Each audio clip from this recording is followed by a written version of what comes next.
तो भाई एमसीयू में क्रिस इवांस के कैप्टन अमेरिका और थैनोस के रिटर्न से लेकर वेस्ली स्नाइप्स की एमसीयू में एंट्री तक, एवेंजर्स 5 और आर्मर वॉर्स की फिल्मिंग से लेकर captain America brave new world के प्रमोशनल पोस्टर के लीक तक और शैंग-ची 2 और विजन क्वेस्ट के अपडेट से लेकर जेम्स गन के ग्रीन लैंटर्न के टीज तक काफी सारी अपडेट्स हैं आज के इस कॉमिकास्ट 360 के एपिसोड में। तो भाई देर किस बात की, शुरू करते हैं आज का ये शो। हेलो गाइस, मेरा नाम है अभिषेक और आप देख रहे हैं nerdy inside and this is Comicast 360 episode number 14। So let's begin the show.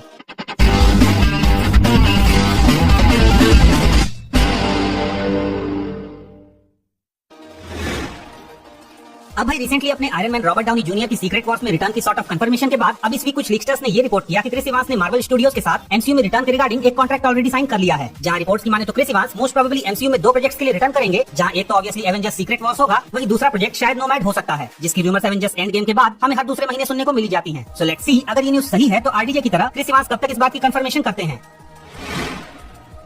अब भाई अगर एवेंजर्स 5 की बात करें तो इसकी शूटिंग के रिगार्डिंग इस वीक कुछ ऐसी अपडेट सुनने को मिल रही हैं कि मार्वल स्टूडियोज इस फिल्म की शूटिंग जनवरी 2025 से यूके में शुरू करने जा रहा है, जिसके लिए as per reports Marvel studios ने इस शूटिंग के लिए एक्टर्स को अपना अपना शेड्यूल क्लियर करने को कहा है। साथ ही रिपोर्ट्स के अकॉर्डिंग इस फिल्म में हमें एक छोटी एवेंजर्स की टीम देखने को मिलेगी, जिसमें फैंटास्टिक 4 और एंड गेम के बाद नए इंट्रोड्यूस सुपर हीरोज हमें देखने को नहीं मिलेंगे। खैर एवेंजर्स 5 के साथ ही मार्वल स्टूडियोज की long rumoured Armor Wars movie की भी फिल्मिंग जनवरी 2025 से ही शुरू करने की रिपोर्ट्स आ रही हैं, जहां एवेंजर्स 5 और आर्मर वॉर्स की शूटिंग साइमल्टेनियसली एक साथ चलेगी।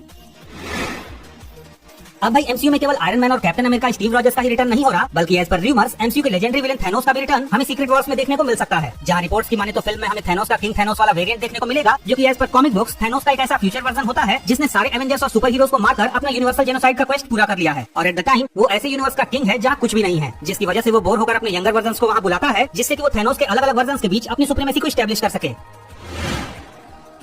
तो भाई इस वीक ट्विटर पे captain America brave new world से रिलेटेड मैकडॉनल्ड्स के एड कैंपेन का एक पोस्टर लीक हुआ, जहां पे हमें सैम विल्सन के कैप्टन अमेरिका के नए ब्लू कॉस्ट्यूम के साथ साथ वॉकिंग टॉरस के फॉल्कन का भी नया सूट देखने को मिला। जहां अगर सैम विल्सन के कैप्टन अमेरिका के सूट की बात करें तो वो तो सेम वैसा ही है जैसा हमने सिनेमाकॉन से बाहर आई फोटोज में देखा था, पर यहाँ पे हमें फॉल्कन का ग्रीन सूट के साथ नया लुक देखने को मिला, जहां अनलाइक सैम वॉकिंग टॉरस ने सुरक्षा का पूरा ध्यान रखते हुए हेलमेट भी लगाया हुआ है एंड ओवरऑल ये कॉस्ट्यूम काफी हद तक कॉमिक बुक से रिजेंबल करता हुआ लग रहा है।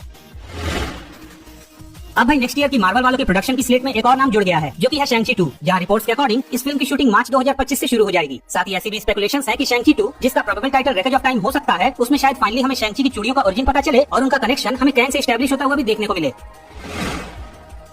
तो भाई लगभग 2 सालों से पहले होल्ड और फिर विजन क्वेस्ट के स्क्रैप होने की न्यूज के बाद फाइनली अब इंडस्ट्री इनसाइडर्स ने ये कंफर्म किया है कि ये सीरीज अभी भी डेवलपमेंट में है और इसकी शूटिंग इसी साल सितंबर-अक्टूबर तक यूके में शुरू हो जाएगी, जहां इस सीरीज में फैंस के उस सालों पुराने सवाल का जवाब मिलेगा जो फैंस वांडा विजन के बाद व्हाइट विजन और उसके फ्यूचर को लेकर कंटिन्यूअसली स्पेकुलेट कर रहे हैं। अब भाई मार्शल अली की ब्लेड मूवी कहां पहुंची कहां नहीं, इसके बारे में भले ही अभी तक हमें कुछ भी कंक्रीट सुनने को नहीं मिल रहा, पर रिसेंटली डेनियल आरपी के नाम के इंडस्ट्री इनसाइडर ने ये रिपोर्ट किया कि वेस्ली स्नाइप्स एमसीयू के मल्टीवर्सल सागा में एज ब्लेड रिटर्न होने वाले हैं और इसके लिए उन्होंने मार्वल स्टूडियोज के साथ एक कॉन्ट्रैक्ट भी साइन कर लिया है और मोस्ट प्रोबेबली वो हमें सीक्रेट वॉर्स में देखने को मिलेंगे। अब भाई जेम्स गन ने इस वीक ग्रीन लैंटर्न के रिगार्डिंग एक फोटो टीज की, जिसमें सरप्राइजिंगली कोई भी कैप्शन नहीं था। फिर इसके बाद सुपरमैन मूवी में ईव टशमाकर का रोल प्ले करने वाली सारा सैम्पियो ने इस फोटो के नीचे लिटरली स्पॉइलर लिखकर इस न्यूज को और भी वायरल कर दिया, जिसके बाद मेजरली फैंस का ये मानना है कि या तो ये पोस्ट सुपरमैन मूवी में अपीयर होने वाले ग्रीन लैंटर्न गाय गार्डनर का टीज हो सकता है, या फिर ये ऑल टुगेदर ग्रीन लैंटर्न के रिबूट से रिलेटेड हो सकता है। अब भाई चाहे जो भी कुछ हो, पर जेम्स गन का मकसद यहाँ पे पूरा हो चुका है, क्योंकि भाई ग्रीन लैंटर्न को लेकर वो जो बज़ क्रिएट करना चाहते थे वो तो फाइनली हो ही गया। तो भाई दैट्स इट, ये थी इस वीक की कॉमिक बुक मूवी से रिलेटेड कुछ मेजर न्यूज एंड अपडेट्स। अगर आपको ये अपडेट्स पसंद आई तो प्लीज इस वीडियो को लाइक कीजिए, शेयर कीजिए।